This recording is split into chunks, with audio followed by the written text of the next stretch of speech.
목소리 들리시나요? 스피커가 이상했다고 뜨는데 잘 들리시죠? 안 들리나요? 네, 감사합니다.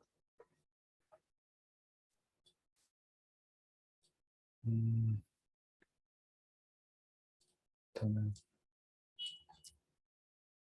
화면 공유를 먼저 할게요. 네.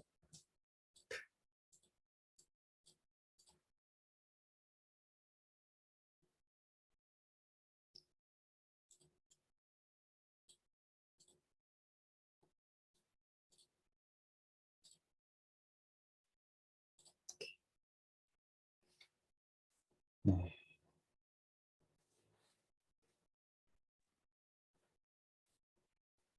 어, 인용쌤 생채 뭐 듣는 것 같던데 안 들어오실 줄 알았는데 들어오셨네. 하루 종일 하는 것 같던데 그거. 생채 연수 중이죠 지금? 10시 빡셉니다. 10시간 하면 기억에 남는 게 뭐가 있을까? 아무리 집중해서 들어도. 일단은 자료 먼저 올려드릴게요.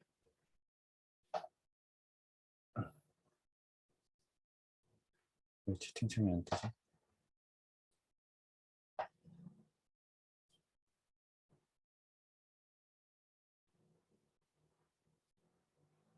자료는 지금 올려드렸고, 그리고 밑에 있는 논문은 그, 네, 지금 오늘 강의 자료에 좀 많이 바탕이 된 연구고요.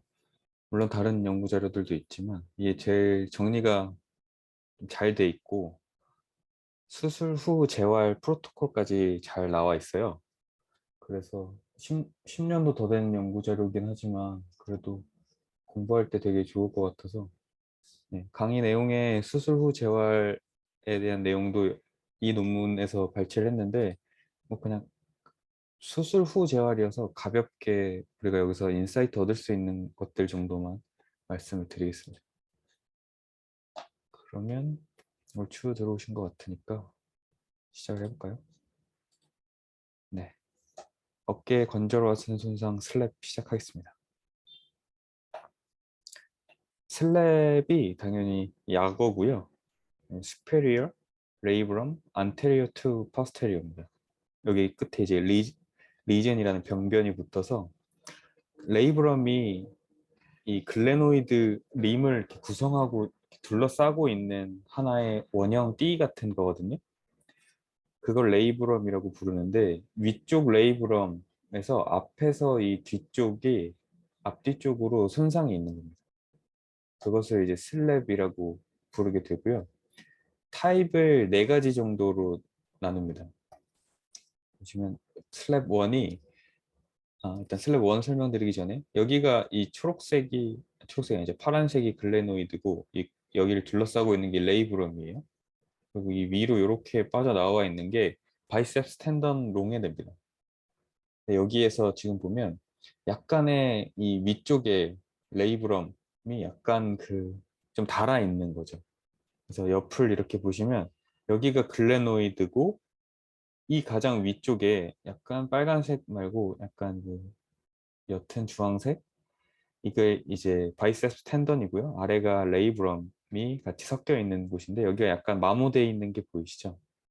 그래서 이렇게 이 글레노이드를 딱 정면에서 보면 이렇고 옆면에서 보면은 이런 식으로, 이게 위쪽이 살짝 마모만 있는 게 레이브럼의 마모만 있는 게 슬랩 타입 1이고 타입 2는 바이셉스 텐던에 문제가 생기는 겁니다.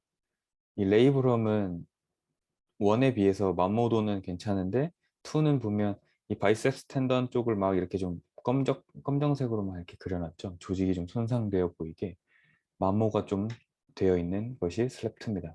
그러니까 바이셉스 텐던에 문제가 있으니까 당연히 바이셉스에 문제가 있고 엘보우 플렉션, 뭐 익스텐션 할 때도 아플 수도 있고요. 숄더 플렉션 이런 것들에도 당연히 제한을 좀 받겠죠. 타입 3는 바이셉스는 괜찮은데 바이셉스 텐더는 괜찮은데 레이브럼이 보시면 떨어져 나왔죠. 굉장히 많이 이렇게 떨어져 나와 있지 않습니까? 그래서 옆에서 보면 실제로 레이브럼이 이렇게 분리되어서 떨어진 걸 보실 수 있고 타입 4는 둘 다입니다. 바이셉스 텐던도 떨어지고 레이브럼 위쪽도 떨어지는 거죠. 그래서 이렇게 하나, 둘, 셋, 네 개 정도로 나뉘고요. 현장에서는 이 2도 많고 3, 4는 크게 많진 않아요. 이건 좀 심각한 손상까지 이어지는 거라 1, 2 정도가 제일 많은데 1은 발견하기가 되게 힘듭니다.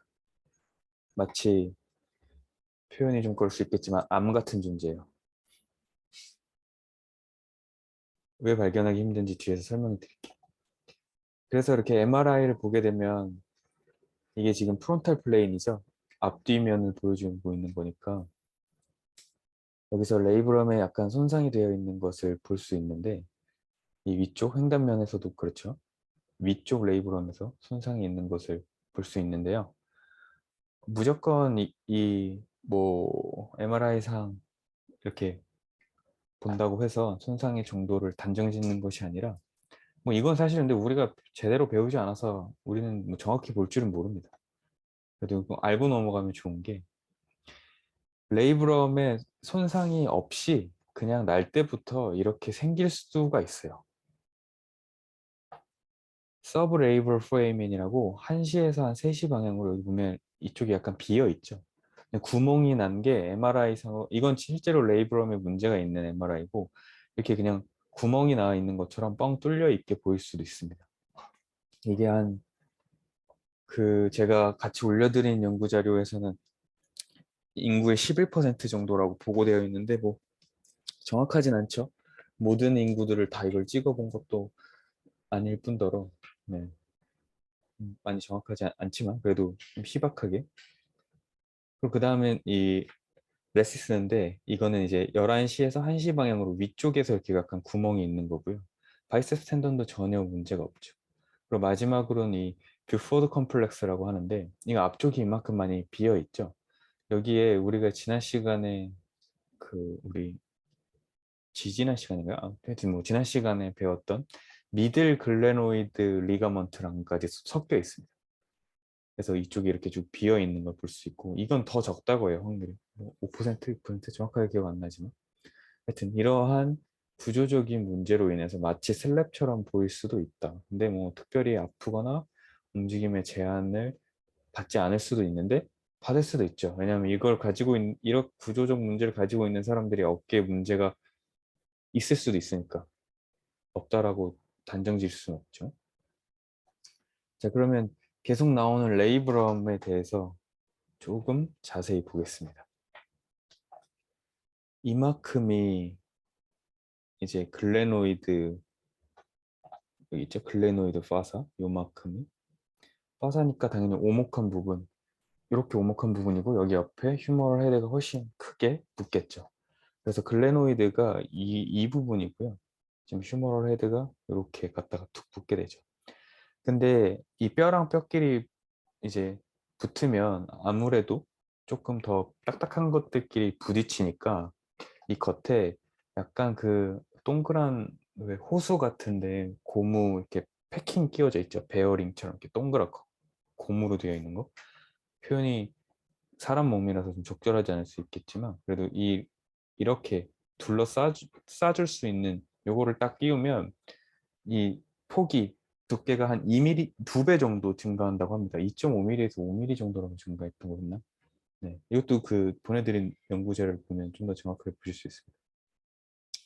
그래서 이것을 통해서 그냥 구조적, 즉 인대나 조인트 캡슐 주변을 덮고 있는 회전근개, 로테이터 커프 머슬들 말고도 이 레이브럼 때문에 훨씬 구조적으로 안정되게 GH 조인트를 유지할 수 있는 겁니다.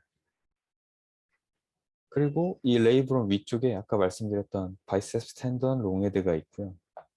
이 바이셉스 텐던은 조금 이 옆면에 큰 걸로 보시면 위쪽에 여기 지금 글레노이드 레이브럼 위쪽 레이브럼에서 시작해서 쭉 내려오죠. 바이시피탈 그루브라고 하는 이 휴머러스의 이렇게 길게 나타난 이 보랑 그루브 이렇게 이걸 따라서 쭉 앞쪽으로 진행하게 됩니다. 그래서 지난 시간에 설명드렸듯이 이 바이셉스는 앞쪽 어깨 안정자 역할로 굉장히 중요한 역할을 합니다. 이게 단순히 이 세지탈 플레인에서만 움직임을 이야기하는 것이 아니라 팔을 이렇게 옆으로 벌리거나 들어 올릴 때도 휴머럴 헤드가 앞쪽으로 밀려 나가는 것을 바이셉스 텐더 롱헤드까지 같이 이렇게 쫙 넓게 신장이 되면서 이것을 앞쪽으로 못 밀려 나오게 딱 막아주고 버텨주는 거죠. 그래서 바이셉스 텐던도 어깨 앞쪽 안정자 구조물에서 굉장히 주요한 역할을 합니다. 레이브럼이 또 재밌는 것 중에 하나가 이 스페리얼 쪽이 이 아래쪽 인페리얼 쪽보다 조금 더 뭐라 그럴까요? 섬유 연골화 되어 있어서 조금 더 약간은 좀 더 단단한 재질로 되어 있습니다. 아래쪽은 조금 더 약간 그 부드럽고요. 위쪽은 그래서 약간 무릎에 있는 반월상 연골 같이 그 어떤 충격의 흡수나 다양한 각도에서 움직이는 것들을 막아줄 수 있도록 이렇게 잘 구조되어 있습니다. 그러니까 우리가 팔을 뭐 들어 올리고 팔을 움직이고 할 때 위쪽에 이 손상을 좀 덜 받을 수 있게 이렇게 만들어진 것이죠. 그럼에도 불구하고 위쪽에서 손상이 나는 걸 우린 지금 배우고 있고요, 슬랩을.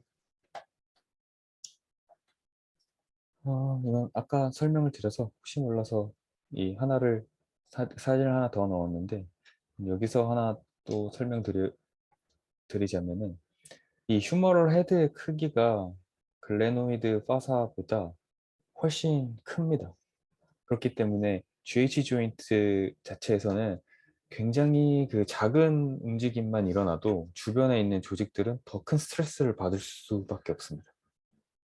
그래서 이게 뭐 비유가 적절할지 어쩔지 제 통계 자료를 가지고 있지 않아서 정확하게 모르겠지만 어깨는 좀 많이 빈번하게 아프고 뭐 딸깍딸깍 소리도 잘 나고 약간 그 튕기는 느낌도 많이 나죠. 물론 고관절에서도 그런 증상들이 똑같이 보고되긴 하지만 고관절보다는 빈도나 강도 면에 있어서 훨씬 약합니다. 그리고 고관절 재활도 상당히 뭐 어렵고 까다롭고 그렇지만 이 GH 조인트 안에서 일어나는 문제들은 일단 너무 작고 보이지도 않은데 너무 다양한 병변들로 막 나눠져 있고 그래서 이 개념을 좀 잘 잡고 가지 않으면은 되게 많이 헷갈릴 수 있습니다. 그래서 오늘 그런 개념들에 대해서 좀 더 설명을 해드리고요. 이것도 앞에서 다 설명드린 내용이라 그냥 넘어가도록 하겠습니다. 궁금한가요? 넘어갈게요. 네. 슬랩, 슬랩을 이제 당하는, 부상을 당하는 그 이유들, 원인들 한번 볼 텐데, 이렇게 미식축구 선수들 같이 굉장히 몸싸움도 있고 굉장히 격렬한 스포츠에서 이렇게 태클을 당하면 떨어지면서 한 팔로 이렇게 뚝 떨어지는 착지를 하게 되면 아, 이 어깨가 아무래도 이 충격을 다 온전히 흡수해낼 수 없기 때문에 그러면서 슬랩이 발생된다고 또 하고요. 그리고 교통사고. 우리 교통사고를 당하면 안전벨트를 하고 있으니까 앞으로 이렇게 쭉 움직일 때 이 벨트가 이 앞쪽으로 굉장히 강하게 조여지게 되면서 이 앞쪽에 있는 구조물이 손상되고 이게 심해지게 된다면 그 슬랩까지도 이어질 수 있는 겁니다. 근데 뭐 사실 안전벨트 때문에 일어나는 문제는 어깨도 어깨지만 내부 장기 그 정도로 조여지면 내부 장기들도 문제가 있을 수 있죠. 그리고 또 하나 슬랩하면 대표적인 게 피처들이에요. 투수들. 이 외회전을 했다 순간적으로 이렇게 외회전을 했다가 순간적으로 공을 던지면서 내회전으로 이제 바뀌게 되죠. 이렇게 될 때 이 여기에서 이 동작에서 순간 초당 각속도가 6,000에서 7,000도까지 나온다 그래요. 그러니까 굉장히 빠른 회전을 하는 겁니다. GH 조인트에서.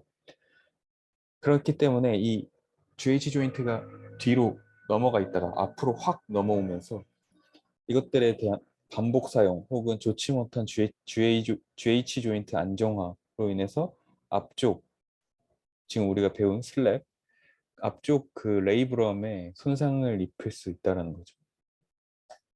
팔을 이렇게 들면 이 뒤에서 더 설명드릴게요. 그리고 또 하나는 이렇게 스파이크, 김연경 선수나 아니면 테니스도 이렇게 서브하는 것처럼 똑같죠? 약간 공 던지는 거랑 비슷하죠? 위에서 아래로 이런 식으로 움직이는 패턴에서 이 슬랩이 많이 보고되는데, 이 배구 선수들과 같이 이렇게 오버헤드 애슬렛들에서 많이 일어나는 문제 중에 하나가 이렇게 극상근의 마비, 다시 극하근의 마비입니다. 물론 극상근도 같이 좋지 않겠지만, 이것이 어떤 기전으로 이렇게 되냐면, 여기부터는 조금 안 들어보셨을 법도 한 내용들이라, 네, 조금 집중해서 잘 보시면, 스프라 다시 스프라스케퓰라 nerve라고 위쪽 견갑 신경이에요. 목에서부터 빠져나와서 이렇게 스케퓰라를 통과하는데, 여기 보시면 스포라 스케퓰라 너치 앤 리가먼트, 이 리가먼트로 연결되어 있어서 이 생긴 구멍 절은으로 이렇게 극상근 신경 지배하는 이 신경이 이렇게 지나갑니다. 그리고 그 아래쪽으로 스파이노글레노이드 너치, 여기도 똑같이 인대로 연결되어 있고 그 아래쪽으로도 극하근을 신경 지배할 수 있는 신경이 지나가요. 근데 이걸 좀 더 자세히 보여드리면 이렇게 됩니다. 이렇게 브레키얼 플렉서스에서 쭉 타고 내려와서 위쪽 견갑 신경에서 이런 식으로 가지가 나눠지게 됩니다. 이쪽은 극상근 신경 지배를 하고 이쪽은 극하근을 신경 지배하게 되죠. 지금 이렇게 이 그림으로는 잘 보이지 않지만, 네, 이렇게 위쪽 그리고 이렇게 아래쪽으로 퍼지게 되는데, 팔을 이렇게 들게 되면 극하근의 이 신경 자체는 스케퓰라 그리고 GH 스케퓰라도 에비덕션 되면서 일단 목에서부터 좀 더 멀어지겠죠. 어버드 로테이션 되니까. 그리고 GH 조인트도 들리니까 이렇게 꺾여서 위로 올라가게 되겠죠. 그러면서 이 신경들의 신장이 훨씬 더 많이 되는 겁니다. 신장이 굉장히 많이 됐다 굉장히 빠르고 강하게 아래로 내리치니까 더 많은 신장을 요구하고 더 많은 스트레스를 받게 되겠죠. 그러면서 이쪽 신경들의 손상이 이어지고 이게 심해지다 보면 이런 식으로 극하근의 마비까지도 올 수 있게 되는 거죠. 이건 조금 뭐 보기 힘든, 우리들 현장에서 보기 힘든 뭐 그런 정도의 케이스일 수 있는데, 이거는 조금 더 흔합니다.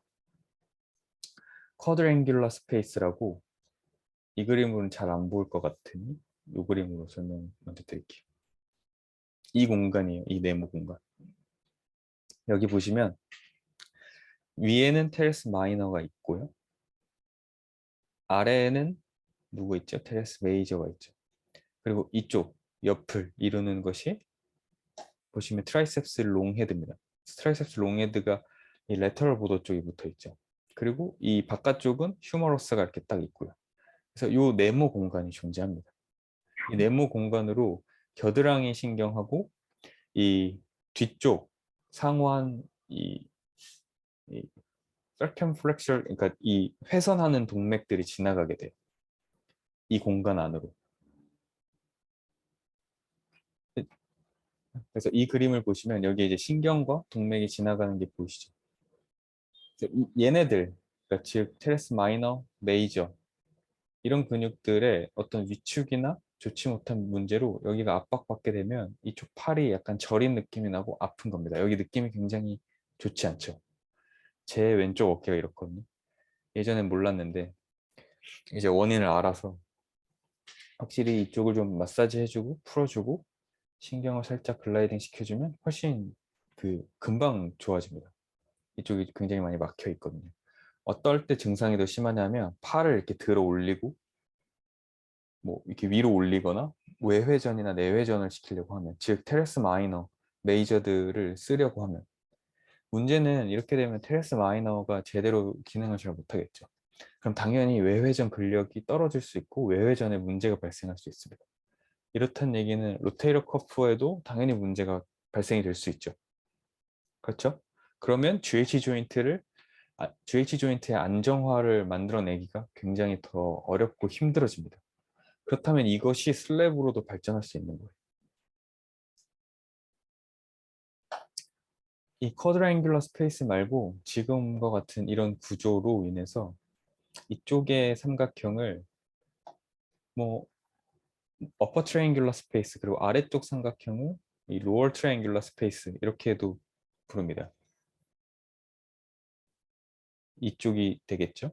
이쪽이 이제 트라이앵귤러 스페이스고 이쪽을 이제 어퍼 방금 그림은 로어라고 했는데 여기를 이제 사이에 있다 그래서 인터 트라이앵귤러 스페이스라고도 합니다. 트라이앵귤러 인터벌 네 그렇게 부릅니다. 사이에 있다고 그래서 자 그리고 슬랩에 또 대표적인 누적 손상을 줄 수 있는 게 이 오버헤드 프레스 같이 팔을 머리 위로 드는 동작인데요.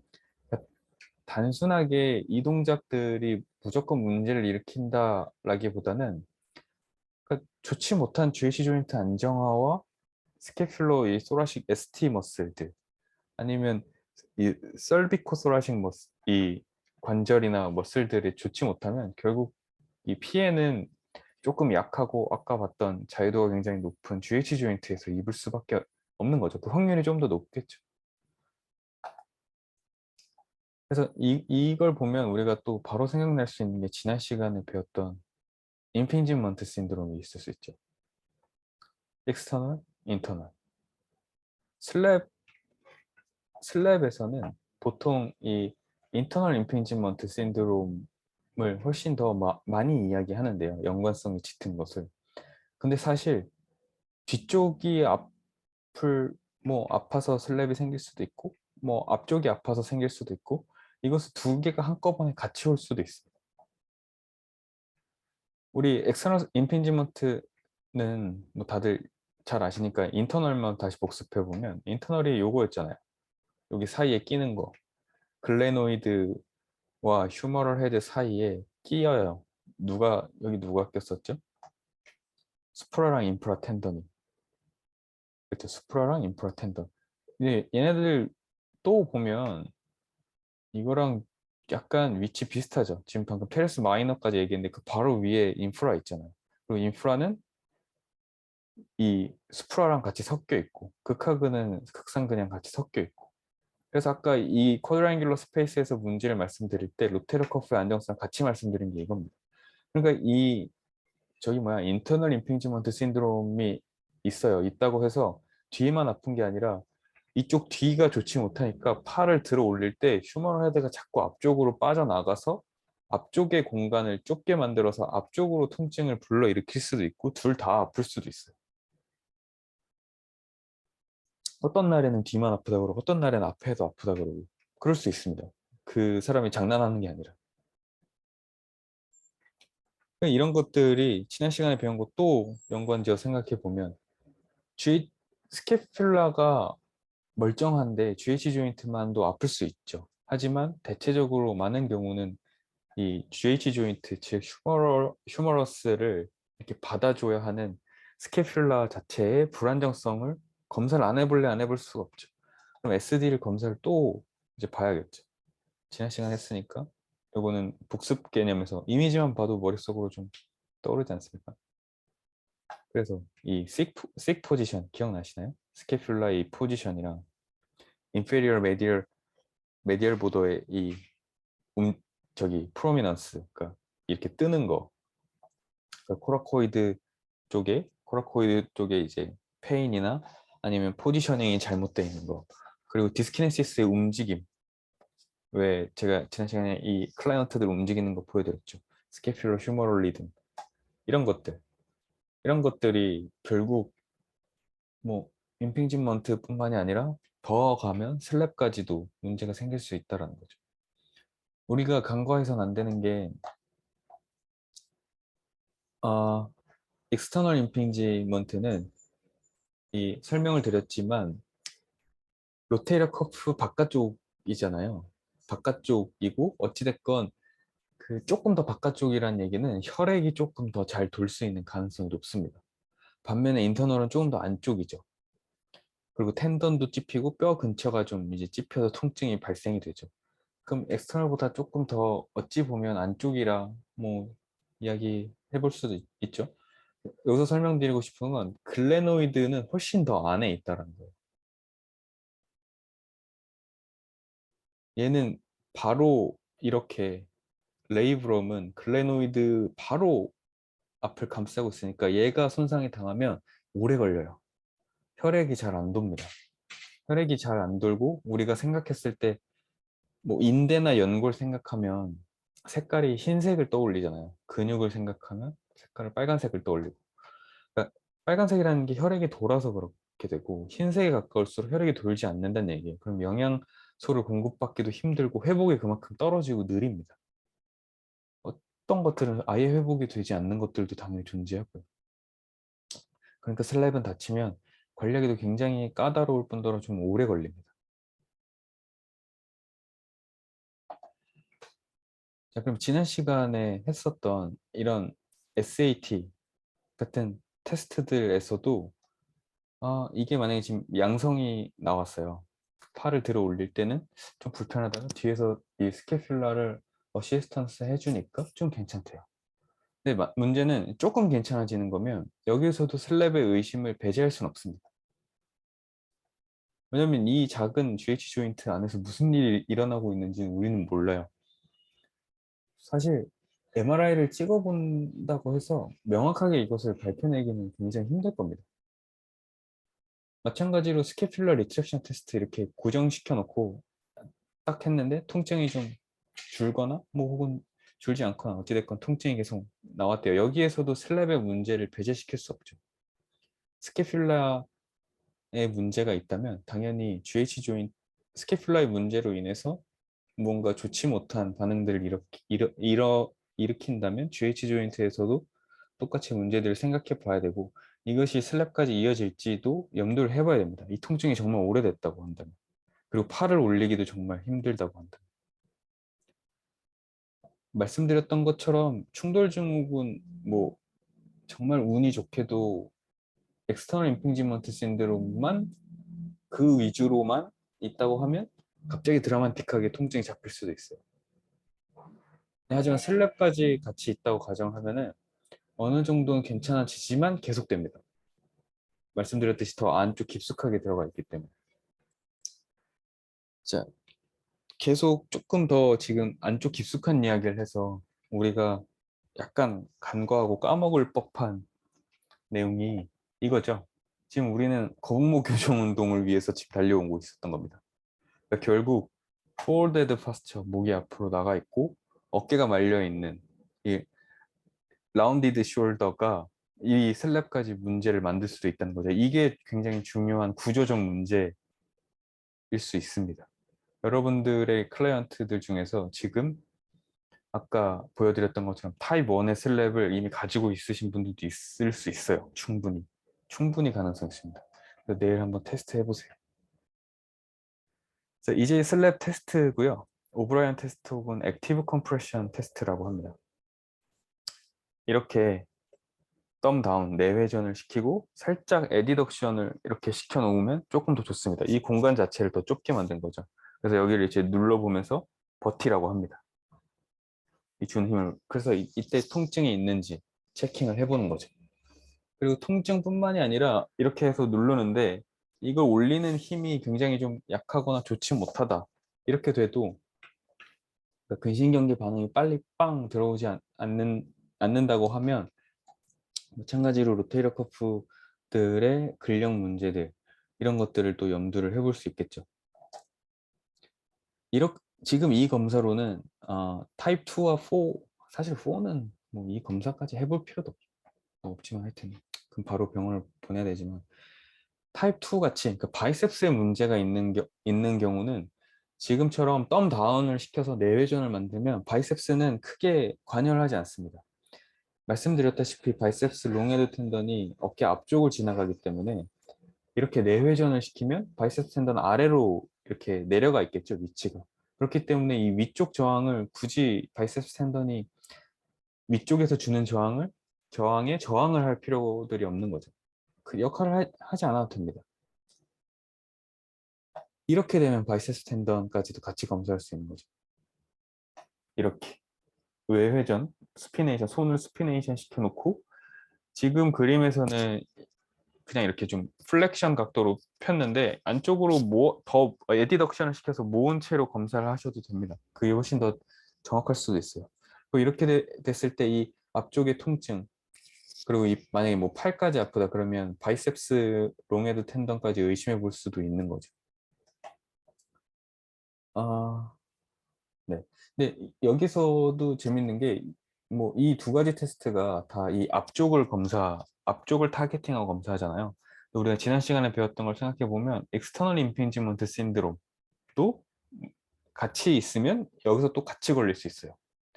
그래서 흔히 이런 스페셜 테스트 같이 혹은 뭐 다른 검사들 테스트하는 그 방법들에서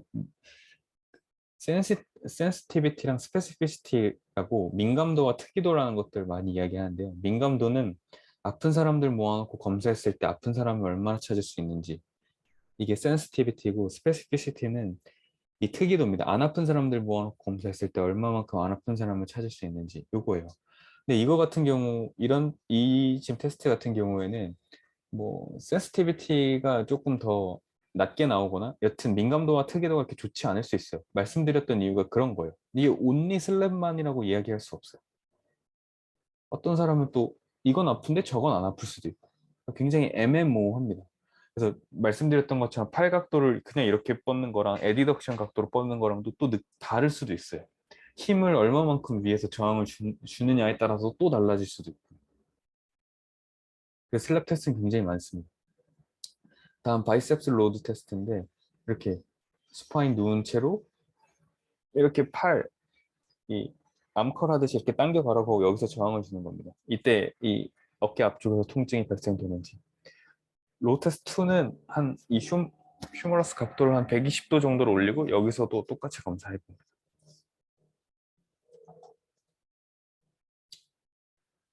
그다음에 예거슨 테스트라고 지금 보시면 GH 조인트를 안정적으로 잡아놓고 이 아래 손목을 잡고 있죠. 손목은 프로네이션 하고 있는데 이걸 이렇게 수피네이션 하려고 하는 겁니다. 엘보우 플렉션 90도에서. 이게 뭐겠습니까? 바이세ፕ 텐던 똑같이 검사해 보려고 하는 거죠. 똑같이 여기가 바이세ፕ 텐던이 문제가 있고 슬랩이 있다면 이 앞쪽에서 통증을 보고할 수 있겠죠. 지금까지 보신 게 우리가 이제 실제로 우리가 힘을 줘서 이 사람들이 좀 액티브로 움직이면서 할 수 있는 검사 방법들이었고, 지금부터 보실 테스트는 클라이언트들은 그냥 가만히 있고 우리가 움직여 보는 거예요. 구조적으로 진짜 문제가 있는지. 양상 방법이 타입이 두 개죠. 지금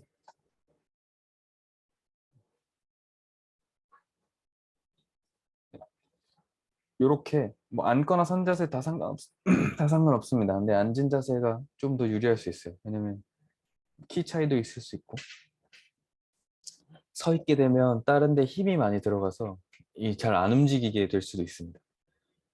어찌됐건 크게 중요하진 않아요. 앉거나 선 자세는. 지금처럼 이렇게 한 손으로는 앞쪽 크로미온 쪽을 이렇게 잘 받쳐주고요. 그리고 지금 이 왼손이 팔꿈치 쪽에 있죠. 잘 받쳐준 채로 이 팔꿈치를 대각선 위 방향으로 미는 겁니다. 그렇게 되면 휴머러스가 이렇게 앞, 앞쪽, 위쪽으로 살짝씩 움직이겠죠. 이 상상이 되세요? 팔을 이렇게 미니까 얘들이 이렇게 위로 움직이는 겁니다. 그러면서 만약에 슬랩이 있어서 앞쪽 구조물에 지금 손상이 있다 그러면 여기서 당연히 통증을 이야기하겠죠. 다음 컴프레션 로테이션 테스트인데 누운 자세에서 팔꿈치 쪽을 GH 조인트 방향으로 우리가 클라이언트를 압박을 시키고 손목을 잡고 이렇게 회전을 시켜보는 겁니다. 그때 통증이 있는지. 이것도 어떻게 해요? 이렇게 GH 조인트에 압박이 있는 채로 움직이니까 슬랩이 있어서 레이브럼에 손상이 있거나 그러면 또 똑같이 통증을 보고하겠죠. 이것 또한 마찬가지로 비슷한 테스트고요. 네. 그래서 요 정도로 알아볼 수 있고 지금 이 테스트들 전부 다 제가 이 테스트가 굉장히 많아요. 보내드린 연구 자료엔 이거보다 훨씬 더 많고 다른 연구 자료들까지 하면 어마어마하게 많습니다. 너무 많아서 그냥 몇 가지만 좀 가지고 왔고, 이것들 다들 아시겠지만 이거 유튜브에 그대로 검색하면 영상들 다 나옵니다. 그래서 실제로 해보실 거면 열심히 보시고 뭐 집에 가족이나 아니면 같이 근무하는 선생님한테 한번 연습해 보시고 해보세요. 근데 정말 슬랩이 있고 어깨가 좋지 못하다고 하신 분들, 혹은 뭐 이걸 떠나서 스페셜 테스트를 할 때 여러분들께 반드시 당부드리고 싶은 것 중에 하나가 되게 젠틀하게 하셔야 돼요. 그러니까 되게 조심스럽게, 아픈 사람이다라고 생각하고 하세요. 막 갖다 잡아서 막 끌고 힘을 막 있는 힘껏 주고 이렇게 위쪽으로 밀어보라 그랬다고 해서 이걸 막 있는 힘껏 그대로 밀다가 그러다가 다칠 수 있어요. 정말 조심하셔야 됩니다. 진짜. 그래서 급성 손상인 같은 경우에는 스페셜 테스트를 하지 않는 경우들이 훨씬 더 많습니다. 그거 하다가 다칠 수 있어서. 결국 이것의 원리를 생각해 보면 여기가 아플 것 같으니까 그 공간들이나 그 근육들이나 그 힘줄들을 얘네들을 사용하게 만들면서 통증 반응을 체킹하는 거예요. 맞죠? 그러니까 어찌됐건 다친 애를 건드려 보는 겁니다. 그러니까 이걸 너무 세게 하거나 너무 터프하게 하면은 또 다칠 수 있어요. 이건 반드시 기억하시고 반드시 강조되어야 합니다. 오늘 이 수많은 테스트들을 다 잊어버리셔도 드린 자료에 다들 있으니 다시 한번 어차피 복습은 하실 테니 꼭 기억하십시오. 되게 젠틀하게 하십시오. 그래서 앞서 뭐 언급해서 설명드렸던 것처럼 슬랩은 지금 이쪽 부위에서 나온 손상이죠. 지난 시간에 설명드렸듯이 여기와 여기는 없어서 이쪽에 문제들이 좀 많이 일어난다. 이쪽은 팔이 빠질 때 많이 그렇고, 이 위쪽은 지금 오늘 배우고 있는 슬랩 현상으로 이제 많이 일어나게 되고, 그것 말고 여기에서도 지금 문제가 많이 일어나죠. 대표적으로 뭐 익스터널 임핑지먼트 신드롬이 가장 대표적이고, 그리고 뭐 로테이터 커프들의 문제들 굉장히 많죠. 이 작은 작은 구조에서 그런 문제들이 계속해서 일어나는 겁니다. 그러니까 누구와 누구가 연관되어 있지 않을 수가 없어요. 슬랩이 슬랩이 있을 때 다른 병변이 있을 확률이 80%가 넘는데요. 사실 전 이것도 안 믿어요. 슬랩만 있다고? 말도 안 돼. 절대 그럴 리 없을 거야. 라고 생각합니다. 당연히 다른 것들도 당연히 같이 문제가 있겠죠. 뭐 하나 문제 없을 리가 없을 거예요. 이 속 안에 있는 것까지 다치려면. 그렇잖아요. 이 속 안에만 무슨 뭐 레이저 같은 걸로 쏴가지고 이것만 톡 손상되게 입힐 수 있지 않지 않습니까? 아니면 뭐 엄청난 뭐 잘 느껴지지도 않는 바이브레이터를 여기다 두고 막 흔들지 않는 이상 뭐 그럴 일이 있겠어요, 사람이? 분명히 외상이나 본인이 잘못된 자세나 혹은 누적된 어떤 움직임의 손상들로 병변이 나온 걸 텐데 다른 애들이 멀쩡할 리가 없습니다.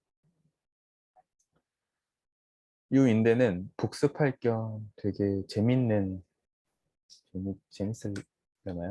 하여튼 최근에 이제 제 케이스였는데요. 어, 어깨가 아프시대요, 갑자기. 어깨가 좀 아프셨고, 어깨가 이제 좀 아팠던 게, 이쪽 앞쪽이 뭔가 조금 아팠는데, 클럽벨을 했어요. 그날 클럽벨을 하고, 할 때는 괜찮았고, 끝나고도 좀 괜찮은가 싶더니 밤 되니까 어깨 앞쪽이 더 아프다는 겁니다. 그러니까 원래 좀 아팠고. 그래서 와서 테스트를 해봤죠. 당연히 앞서 본 것들, 슬랩 뭐 검사들, 임핑진먼스 테스트를 했을 때 되게 뭔가 딱딱 떨어질 것 같지만 스펠 테스트 이런 상태에서 하면 괜찮은데요? 이건 아픈 것 같기도 하고 안 아픈 것 같기도 하고 되게 애매모호하게 보고 합니다. 이 세상이 호락호락하지 않아요. 네. 그래서 이제 여러 검사들을 해보고 당연히 SD 테스트도 다 해보고요. 하면서 문제를 이제 찾을 수 있었던 게 뭐냐면 팔을 올릴 때는 그래도 좀 괜찮다. 팔을 올릴 땐 그래도 좀 괜찮다. 제가 뭐가 문제인지 노이즈가 조금 많이 심하길래 이 ST 조인트랑 로테이터 커프를 살짝 풀었어요. 아주 살짝, 굉장히 가볍게 풀고 이쪽을 좀 글라이딩을 좀 시켜놓으니까 이제 팔 올리는 건 괜찮은데 내릴 때 아프대요. 내릴 때 뭔가 틱틱 틀어지는 느낌이 나고 굉장히 아프고 통증 위치를 약간 이 코라코이드 쪽으로 보고를 하더라고요. 이제 밖에서. 문제가 뭐였냐면 팔을 들어 이제 올릴 때 쇄골을 뒤집어 주는 역할을 하는 인대가 얘네였죠. 코라코클레비큘라 리가먼트. 여기에서 지금 손상을 받은 거예요. 그래서 팔을 천천히 좀 들어 올리면 괜찮아요. 그리고 로테르 커프를 제가 풀어놨으니까 올릴 때 근육 힘으로 좀 올렸다가 이걸 내릴 때 얘네들이 신장됐다가 다시 원래 길이로 돌아올 때 팔을 내릴 때는 팔의 무게도 있고 약간 속도를 조금 더 이렇게 빨리 내리니까 여기서 뭔가 뒤틀리는 느낌이 나면서 통증이 심하다고 보고를 하는 거예요. 그리고 실제로 이제 이쪽을 눌러보고 가볍게 만졌을 때도 이쪽을 눌러도 좀 아프다고 말씀을 하시고 코라코이드는 괜찮은데 이게 우리 그림으로 보니까 차이가 있는 것 같아요. 지금 여러분들 코라코이드 이 지금 쇄골이랑 이렇게 하면서 여기 만져보세요. 요 손가락 한 마디 차이 나요. 이렇게 달라요.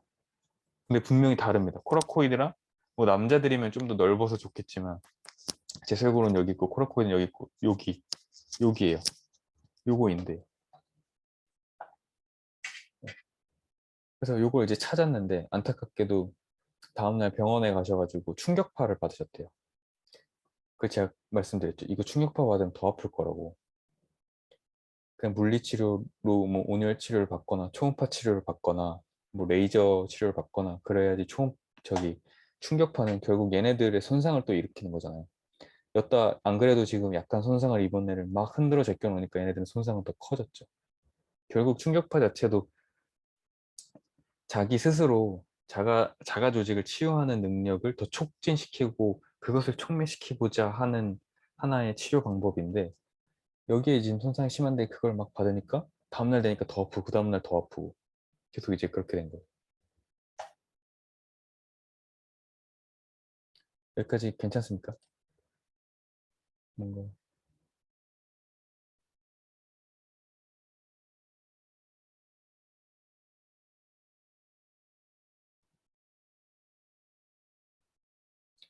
재밌나요? 이해 잘 되나요?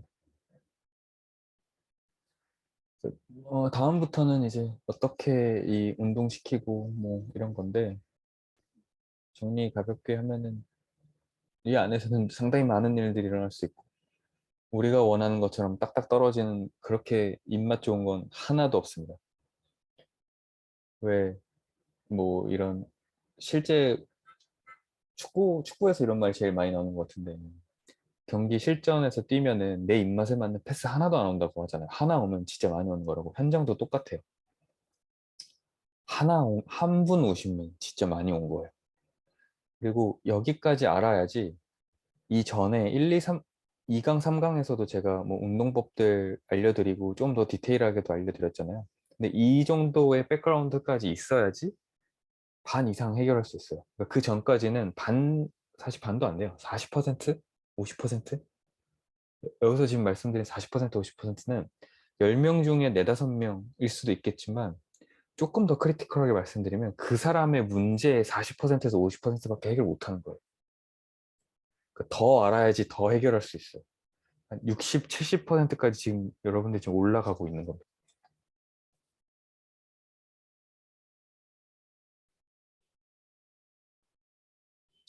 그리드. 네.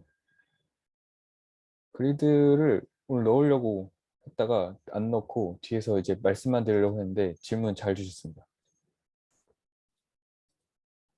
GIRD가요. 이게 이것도 약자인데요. 글레노이드가 G죠. 글레노이드, I가 인터널, R이 로테이션, D가 데피스. 그러니까 글레노이드의 내회전 제한. 이게 있을 법한 가장 유력한 용의자가 어디 갔어? 좀 가야 되지만 얘잖아요. 내회전 제한. 내회전에 제한되면 외회전 근육들의 어떤 구축, 얘네들의 구축 문제들. 그래서 그리드 얘가 양쪽에서 차이가 5도 정도만 난다고 해도 그러니까 양쪽 뭐 내회전 혹은 외회전의 각도가 양쪽이 5도 정도 차이만 난다고 해도 그 이 양쪽의 퍼포먼스의 차이는 굉장히 많이 난다고 보고돼 있습니다. 굉장히 중요한 문제죠. 그래서 우리가 평가를 할 때도 움직임 평가를 할 때도 GH 조인트를 평가할 때 내회전, 외회전 각도를 굉장히 많이 중요시하고 보는 게 그런 이유 중에 하나입니다.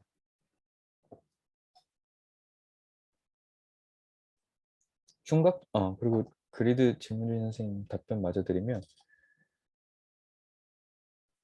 그리드에 관해서 흉곽탈출 증후군이랑 네, 그리드도 뭐 연관성이 있긴 하지만 지금 설명하는 슬랩에서 좀 더 비슷하고 흉곽탈출 증후군은 다음에 할 흉곽탈출 증후군은 신경성 문제를 좀 더 말씀드릴 겁니다. 네. 그럼 이제 이거를 어떻게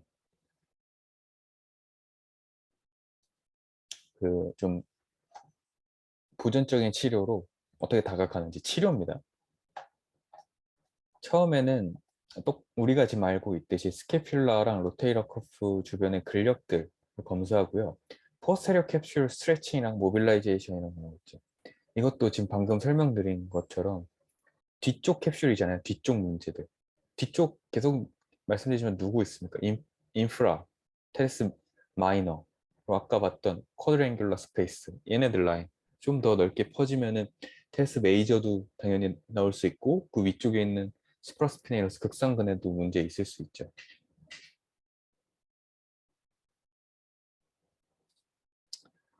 자, 그리고 또 그 다음으로 체크해 봐야 되는 게 이 사람의 그 어떤 휴식이 잘 되는지 이게 되게 중요해요. 저도 그러니까 제 왼쪽의 히스토리를 말씀드리면 20대 초반에 뭐 혼자 오버헤드 프레스 한다고 까불고 멋모르고 운동하다가 회전근개 파열을 당했습니다. 그리고 난 다음부터 쿼드랭귤러 스페이스가 계속 막히는 거예요. 이제야 아는 거예요, 저도.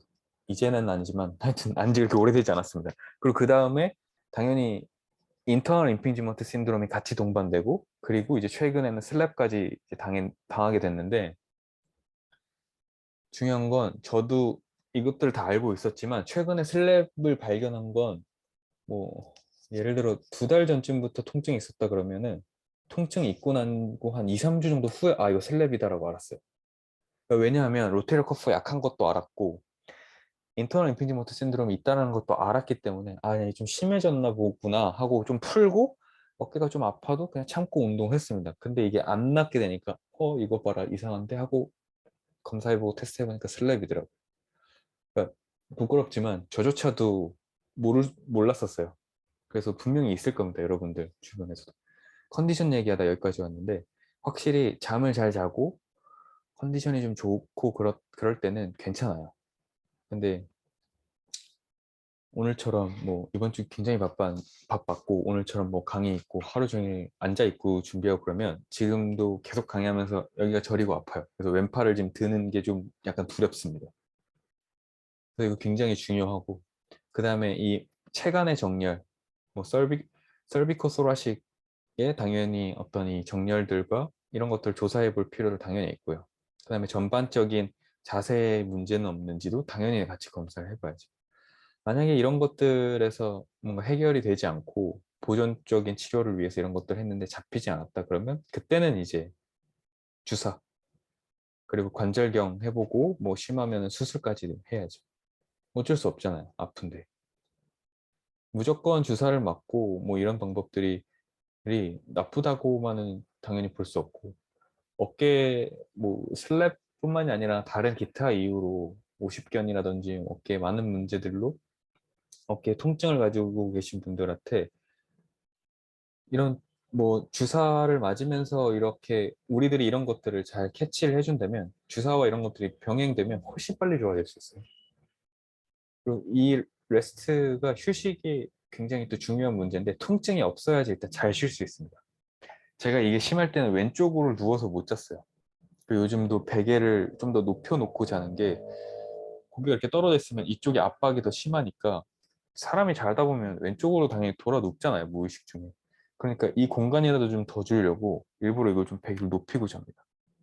근데 이걸 관리 안 하고 그냥 이렇게 떨어져서 자면 확실히 다음날 되면 많이 아파요. 그러니까 통증이 사람의 라이프의 퀄리티를 굉장히 낮출 수 있어요. 이것만 배제시켜줘도 굉장히 좋습니다.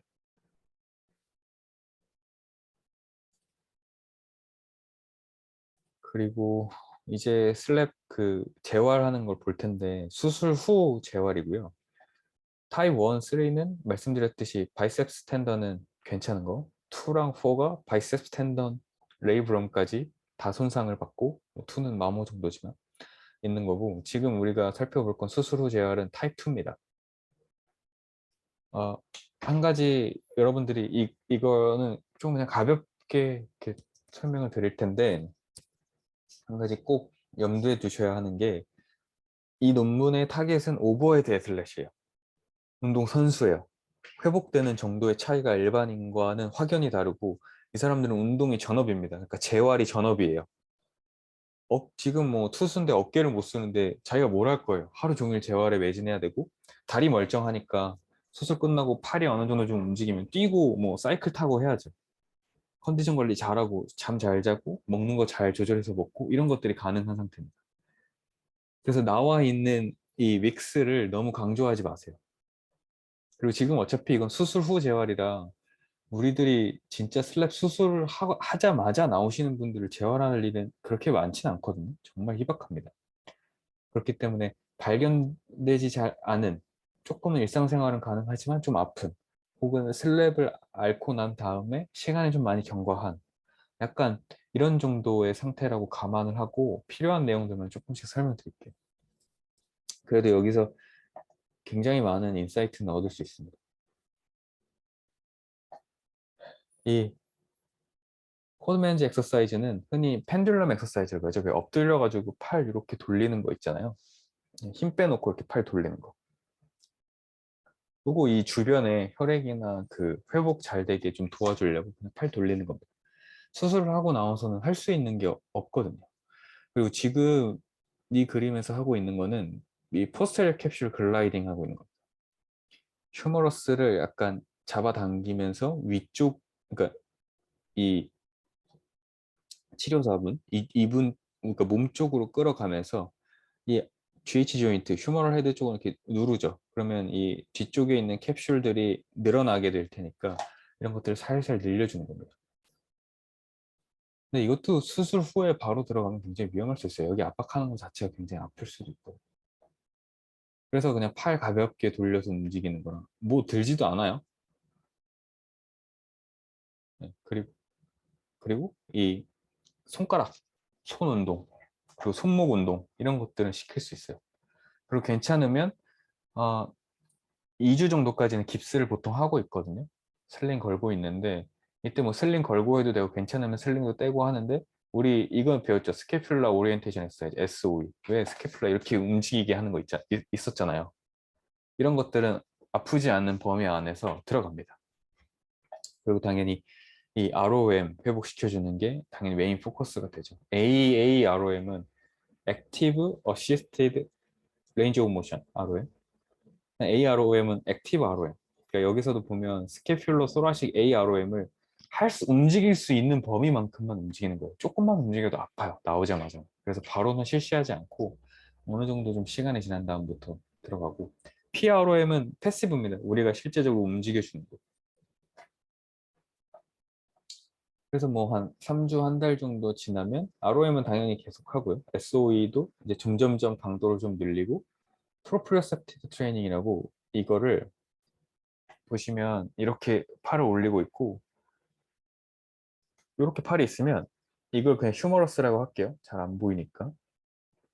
휴머러스라고 하고, 이렇게 되면 이렇게 튕겨내고, 그러니까 이쪽에 되면 이렇게 튕겨내고, 이렇게 되면 이렇게 튕겨내고, 이렇게 사방으로 막 이렇게 자극을 주면서 팔을 들고 있을 때 이렇게 막 가볍게 튕겨내면서 움직이는 겁니다. 팔이 막 이렇게 휘청휘청휘청 움직이면 안 돼요.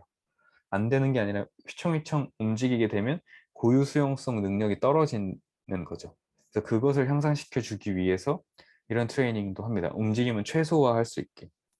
이것에서도 약간 그 프로그레션을 준다면, 휴머러스에 걸어놓고 하다가 만약에 힘이 조금 더 괜찮다 그러면 점점 위에 저항을 줘도 되죠. 그리고 뭐 이 저항을 높이는 것보다는 사실 고유 수용성 능력이니까 처음은 이걸 봅니다. 이렇게. 보고 하다가 그냥 눈 감아버리죠. 감고 감각과 느낌으로만 조절하는 거예요. 그렇게 프로그레시브 될 수 있어요. 네, 다음 넘어가면 똑같이 5주에서 6주차는 똑같이 ROM 확보가 가장 중요하고 비슷한 트레이닝들 쭉 이어나갑니다.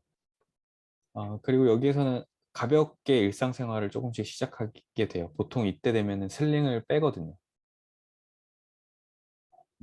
그러면서 운동은 지금 팔을 이렇게 팔꿈치를 펴고 이 상태에서 스캐퓰라만 리트랙션을 하면서 스캐퓰러 소라식 머슬들을 트레이닝 시켜주는 겁니다.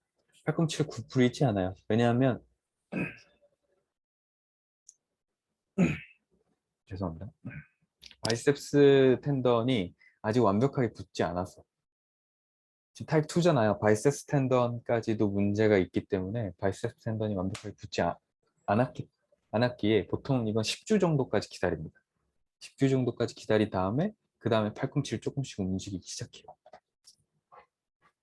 하지만 가볍게 여기 잠깐 나온 것처럼 스피네이션 정도는 그냥 이 저항 없이 스피네이션, 프로네이션 정도로 살살살살 움직이기 이제 시작하는 거죠. 스스로. 할 수 있어요. 그다음에 이제 요런 트레이닝인데 이거 0에서 6주 차에 안 될 가능성이 더 높거든요. 수술하고 나면. 근데 운동선수여서 뭐 될지 모르겠지만 이런 트레이닝 많이 시키지 않습니까? 우리들도 로테이터 커프 운동할 때. 그러니까 벽에 볼을 이렇게 두고 팔을 이렇게 돌리는 거죠. 팔을 돌리고 뭐 이렇게도 서클 이렇게 돌리고 반대쪽으로도 돌리고 아니면 여기서도 프로프리오셉티브 트레이닝 할 수 있는 게 이 상태에서 눈 감으라고 하고 우리가 막 또 막 건드리는 거죠. 그럼 볼이 이렇게 딱 지지하고 있으니까 더 흔들리면 더 막 심해지겠죠. 이런 식으로 트레이닝을 하는데 여기에서도 굉장히 중요한 디테일이 있다면 말씀드렸던 스턴 리프트가 돼야 되고요. 그러니까 이 숄더가 안정적으로 셋업이 돼야 됩니다. 뭐 이렇게 똑같이 카이포식 커브 가지고 하면 당연히 안 되겠죠. 그리고 슬랩이 만약에 있으신 분이라면 사실 저도 지금 이게 한 번에는 동작이 잘 안 나오거든요. 왜냐면 제 같은 경우에는 외회전을 만들기가 힘들어요. 보통 외회전 만들기가 굉장히 힘듭니다. 약간 내회전 되어 있는 상태로 이것을 움직이게 될 수밖에 없어요. 근데 만약에 그냥 이 로테러 커프를 강화시키고자 혹은 조금 통증이 이렇게 심하지 않다면 이렇게 외회전을 한 상태로 이걸 볼을 강하게 좀 이렇게 밀고 있어야 됩니다. 그래야지 이 회전근개들의 안정성을 조금 더 확보시킬 수 있어요. 그리고 이런 트레이닝은 너무 많은 빈도로 가져가진 않는 게 좋습니다. 뭐 고유수용성 감각 운동 뭐 이거 하나 넣을까 하나 정도? 그렇게 많이 넣는 게 좋은 게 아니에요. 왜냐면 회전근개 근육들은 작아요. 작고 얘네들의 어쨌든 메인 잡이 GH 조인트 안정화입니다. 어떠한 움직임에서건 GH 조인트를 안정화시켜 줘야 돼요. 그게 가장 중요하기 때문에 단순히 그냥 어깨 재활만 하고 끝낼 거여도 개인적으로는 이 GH 조인트의 트레이닝 기준은 50분이면 15분까지도 안 넘깁니다. 그렇게 많이 시키지 않아요. 금방 지칩니다. 그래야지, 왜냐면 이 숄더 거들 전체를 다 움직이고 팔 전체를 다 움직이는 운동들을 할 때 GH 조인트가 버텨줘야 되는데 못 버텨요. 로테러 커프 머슬들이 못 버텨요. 지쳐가지고 오히려 더 악화시킬 수도 있습니다. 우리 딴에는 나 오늘 단계적으로 굉장히 잘 올라간 것 같아라고 생각할 수 있지만 이게 로테러 커프 운동이 너무 과하게 되면 그렇게 될 수 있어요. 그 다음날 더 아플 수도 있어요. 그래서 항상 이 재활할 때는 개인적으로는 과유불급을 속으로 계속 생각하면서 합니다. 이거 넘치면 안 돼, 넘치면 안 돼, 넘치면 안 돼. 무조건 다 좋은 게 아니야. 근데 뭐 다른 관절들도 마찬가지예요. 이렇게 하는 것도 많이 보셨을 겁니다. 이 1990 자세에서 외회전을 시켜놓고 여기서 뭐 볼을 이렇게 탕탕탕탕 튀기면서 운동도 하고요. 아니면 지금 여기서도 프로프리오셉션 트레이닝 하고 있네요. 이때도 마찬가지죠. 이쪽에서 자세를 좀 완벽하게 잡아주고 있어야지 훨씬 더 이 외회전 근육들을 잘 활용하면서 트레이닝을 할 수 있겠죠. 그리고 이제 이 10주차, 그 페이지 2에서 한 10주차 정도로 넘어오면 들어가는 게 본격적으로 뭐 회전근개 운동하고 IR, ER이 본격적으로 들어가면서 스트렝스닝 운동을 하게 됩니다. 뭐 ROM은 당연히 계속해서 내줘야 되고 뭐 이건 그렇게까지 말씀드렸듯이 중요하긴 하나 너무 이렇게 강조해서 외울 필요는 없고 오히려 이 아래를 외운다기보다는 습득해야 돼요. 이거 몸에 내재되어 있어야 됩니다. 우리의 그냥 디폴트 값이에요. 항상 프로그레션은 어떠한 관절, 뭐 어떤 운동이어도 이 원칙들을 다 따라줘야 되고 이것이 가장 좀 그 정변할 수 있는 거죠. 그러니까 최대하 수축에서 당연히 최대 수축으로 천천히 빠르게 아는 패턴에서 모르는 패턴, 랜덤한 패턴으로 눈 뜨고 눈 감고 오픈 키네틱 체인에서 클로즈드 키네틱 체인 이 너무 중요한 기본적인 거지만 몇 번 강조해도 지나치지 않죠. 그리고 운동은 항상 스캐퓰라 플레인에서 그다음에 엑스터널 로테이션은 사이드 라잉에서 그리고 그 다음에 이제 스탠딩 로테이터 커프 시리즈예요. 선자세. 프롬 포지션에서 하는 것들은 이쪽에 부하랑 저항이 많이 걸리기 때문에 그 다음 단계에서 해줘도 됩니다. 이런 것들 좀 잘 기억하셨으면 좋겠고. 네, 10주로 들어오면 여기서 지금 빨간색으로 강조드렸던 것처럼 바이셉스를 본격적으로 시작합니다. 바이셉스 운동들. 그래서 아이소메트릭으로 AROM을 내면서 하고요. 네, 나머지 그리고 이제 스로워 스탠이라고 이것도 유튜브에 검색하면 나옵니다. 요런 운동들을 진행하는데 보시면 뭐 그렇게 어렵지 않네. 이게 다 흔히 알고 있는 재활 운동인데 라고 느끼실 겁니다. 그래도 이런 프로토콜을 좀 가지고 있으면 좋으니까 찾아보시고 많이들 좀 궁금해하시는 이 D2가 뭐냐, 다이애고널 패턴 D2 익스텐션, D2 플렉션 이게 뭐냐 그래서 이것만 좀 가지고 왔어요. D1이 이겁니다. 바깥쪽에서 안쪽으로 올립니다. D2는 안쪽에서 바깥쪽으로 올리고 D1은 보시면 바깥쪽으로 잡고 있죠. 그래서 안쪽으로 들어 올리고 D2는 안쪽 아래에서 시작해서 바깥쪽으로 벌립니다. 괜찮나요? 그러니까 예를 들어 외회전 근력이 약한 사람은 이 지금 D2 패턴에서 굉장히 좀 힘들겠죠. 근데 이 둘 다를 좀 잘 많이 해줘야 됩니다. 뭐 이런 패턴들은 다음 저기 유료 강좌 때 더 잘 설명드릴게요. 그리고 이제 이렇게 이 스스로 포스테리어 캡슐 이 스트레칭 하는 거죠. 슬리퍼 스트레칭. 이런 식으로 여기에 이렇게 배 저기 뭐야 블록 같은 거나 목을 받쳐서 몸 정렬을 좀 바르게 해줄 수 있는 어떤 사물을 두면 훨씬 좋고요. 이 상태로 반대손으로 누르면서 내회전 시키고 이 파스테리어 캡슐 뒤쪽에 있는 근육들이랑 뒤쪽 조직들을 이제 신장시키는 겁니다. 슬리퍼 스트레칭이라고 하고 유명해서 많이들 알고 계실 것 같은데.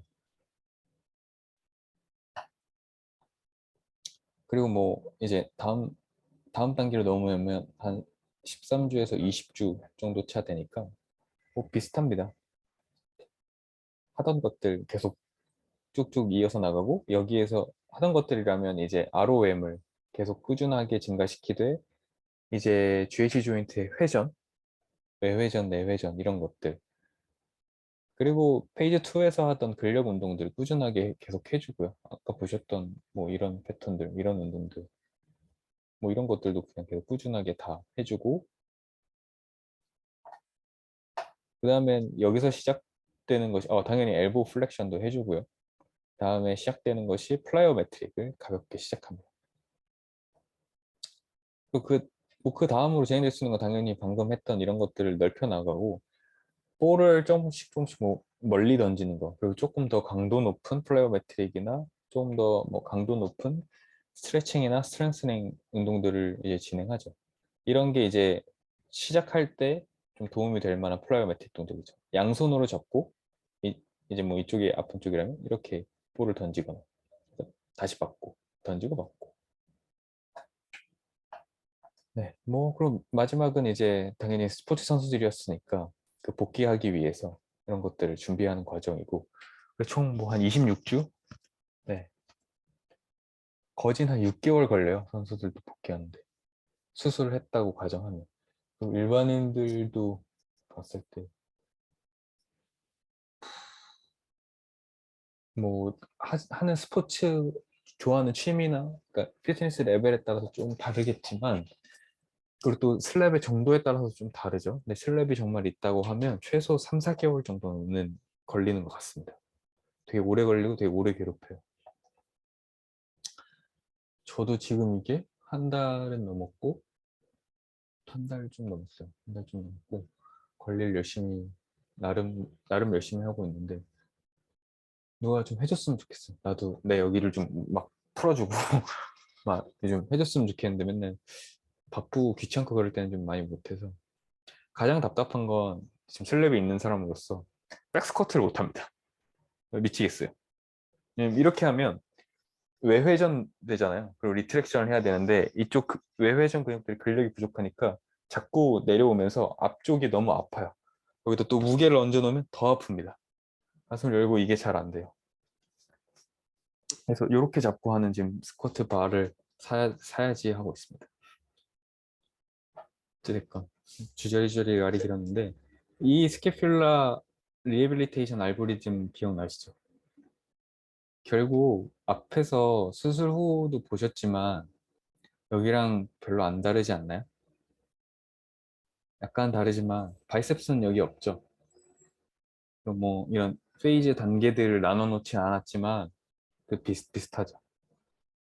결국 이 안에 다 있습니다. 여기에서도 보면 이 포스테리어 캡슐을 이 플렉시블하게 만들어야 된다라고 나오잖아요. 그런 것처럼 이 알고리즘이 굉장히 중요합니다. 그리고 어,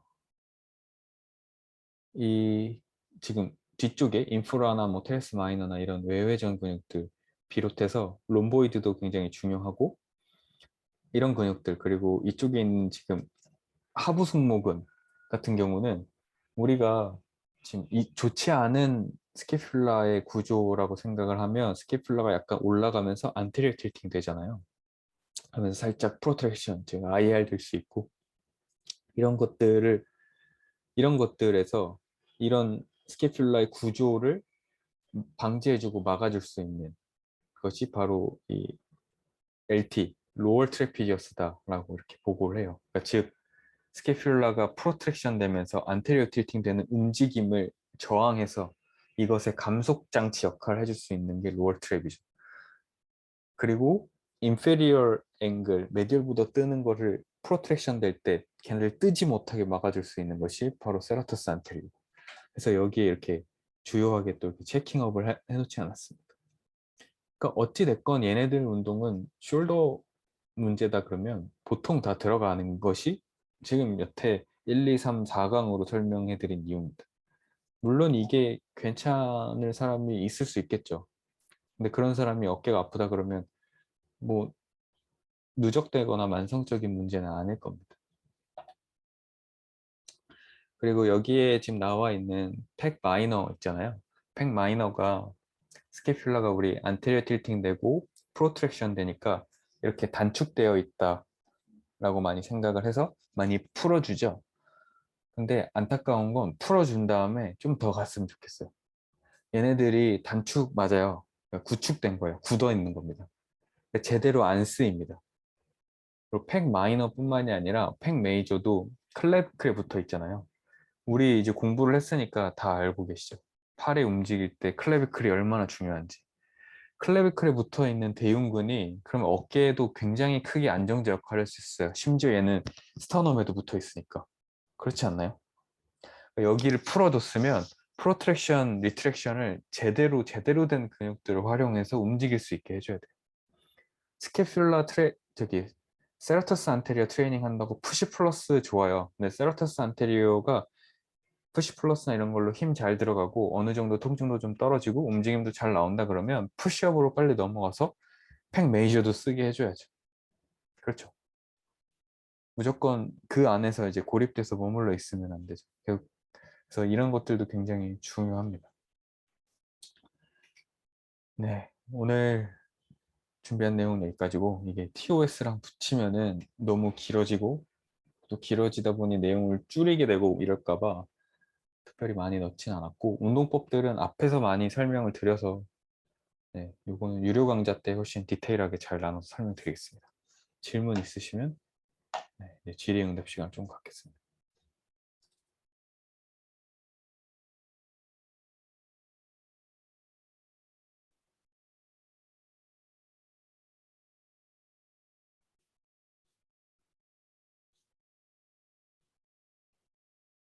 겨드랑이와 어깨 뒤쪽에 통증을 느끼는데 네, 트라이셉스도 문제 있을 수 있어요. 그래서 그 외에 그 전 강의에서 보여드렸던 로우 동작 있잖아요. 리트랙션 이렇게 보이지 않지만 이렇게 팔만 이렇게 리트랙션 하는 동작에서 제가 왜 트라이셉스나 렛에 힘 많이 들어가는지 보상 패턴을 체크해 봐야 된다 말씀드렸던 거 그런 문제로 인해서 오히려 얘네들이 트라이셉스 쪽이 리트랙션까지도 보조할 수 있어요. 그러니까 신전을 시키잖아요. 신전을 시키는데 그뿐만이 아니라 신전을 도와줄 뿐만이 아니라 이걸 더 넘어가서 스캐퓰라의 리트랙션 자체를 트라이셉스 쪽으로 하게 할 수도 있어요. 근데 트라이셉스의 타이트함이 슬랩까지 가려면 조금 거리가 멀긴 합니다. 분명히 그 전에 뭔가 문제 있을 거예요.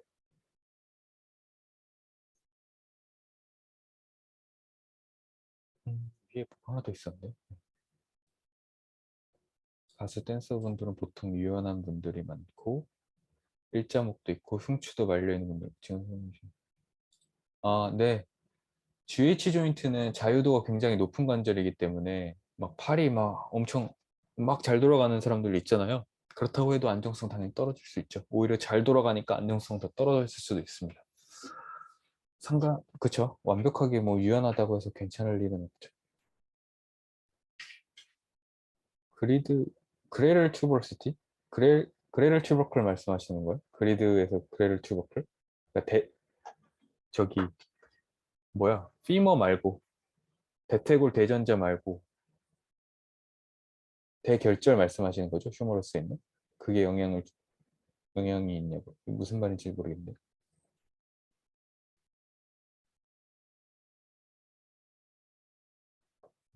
또 질문이 되게 많은 것 같은데. 흉곽탈출 증후군은 다음에 흉곽탈출 증후군 강의에서 말씀드리겠습니다. 등척성 운동이 가장 좋다라고 말씀드리기는 어렵죠. 상황에 따라 다를 테니까. 그때그때 다를 테니까. 과, 테레스 마이너 부분으로 신경이 뻗어나오는 자리가 과하게 저리는 경우도 마비, 뭐 그렇게도 볼 수 있어요. 그리고 신경이 뻗는 부위라고 말씀하셨지만 아까 말씀드렸던 대로 쿼드랭귤러 스페이스랑 그리고 그 주변에 삼각형 공간도 두 개 있었죠. 쿼드랭귤러 스페이스 약간 안쪽으로 있던 트라이앵귤러 스페이스랑 그다음에 그 아래쪽에 있던 트라이앵귤러 인터벌 그것도 체크해 보시면 좋을 것 같습니다.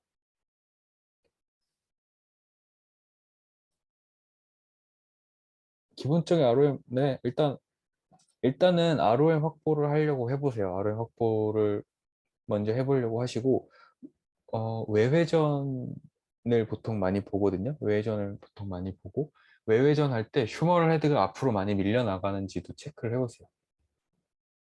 네.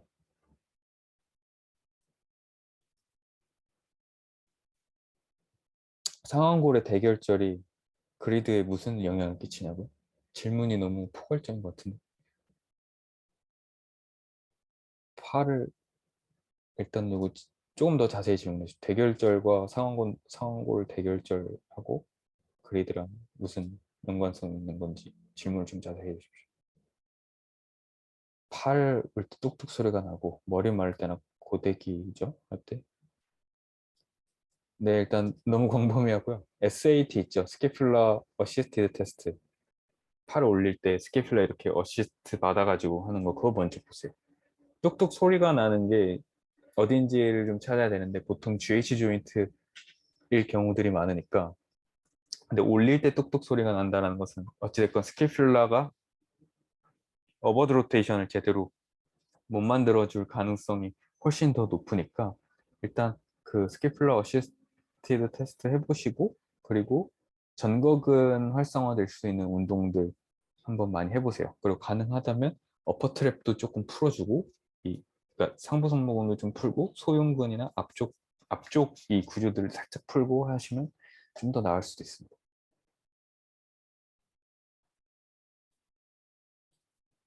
맞아요. 카스 같은 운동 좋죠. 네.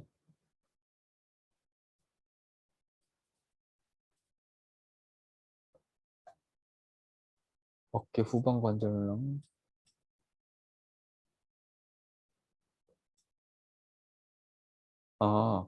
바이셉스 신전? 바이셉스 신전? 바이셉스 신전 동작이 뭐죠? 바이셉스를 그러니까 엘보를 익스텐션 시켜놓고 바이셉스 신전이 뭐지? 바이셉스 신전이 뭐예요? 뭐지? 네. 하여튼 뒤를 풀었는데 앞쪽 통증이 더 올라가는 건 뒤쪽에 그 근육들이 그 소형근 말씀드렸던 것처럼 뒤쪽의 근육들이 구축되어 있어서 그것만 풀어놨지 얘네들이 기능을 안 하고 있는 겁니다.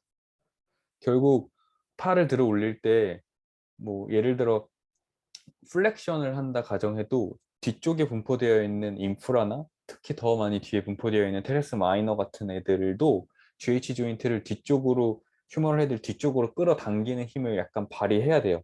뒤쪽에 있는 캡슐들도 늘어나면서 이걸 발휘해야 됩니다.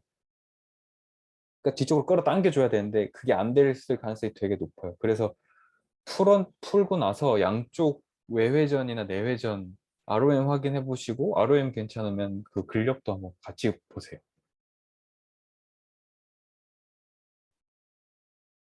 슬랩이랑 임핑지먼트랑 비슷한 맥락이에요. 그러니까 임핑지먼트가 심해지면 슬랩까지도 이어질 수 있습니다. 슬랩이 있는 사람은 임핑지먼트가 있을 확률이 굉장히 높고요. 이거는 웬만한 논문에서 다 똑같이 얘기하는 말입니다.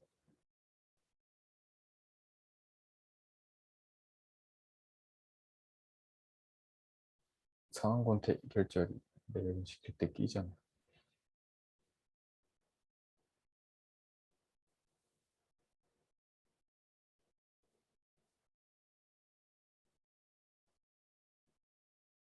맞아요. 네, 서브아크로미얼 그 맞습니다. 그냥 아예 그 아크로미온 자체의 그 구조적인 모양 그런 것들도 그리드에 영향을 미칠 수 있어요. 왜냐면 그 앞쪽 공간이 좁아지면 팔을 들어 올릴 때 이것을 이렇게 벌리거나 이런 움직임들을 되게 두려워하고 그래서 점점 더 어깨는 말려 들어갈 수 있거든요. 네. 근데 그리드가 그리드 자체가 내회전에 제한이 되어 있는 거지 실제로 휴머러스가 내외전이 됐는지도 체크를 같이 해봐야 됩니다. 그래야지 좀 더 정확할 수 있어요.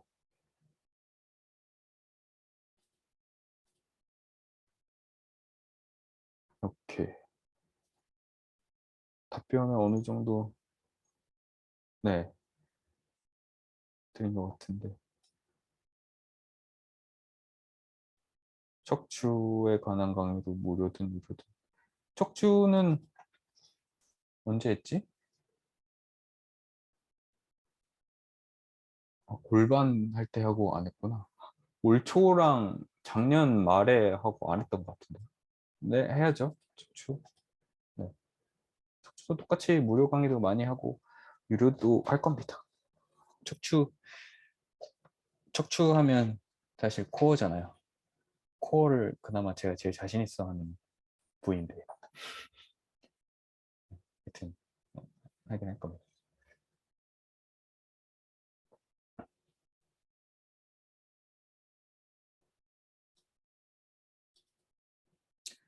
네, 또 질문이 없으시면 오늘 여기까지만 할까요? 좀 어떠셨습니까? 도움 많이 되셨나요? 이게 자칫 잘못하면 너무 내용이 어려울 수도 있는 거라 네, 괜찮겠습니까?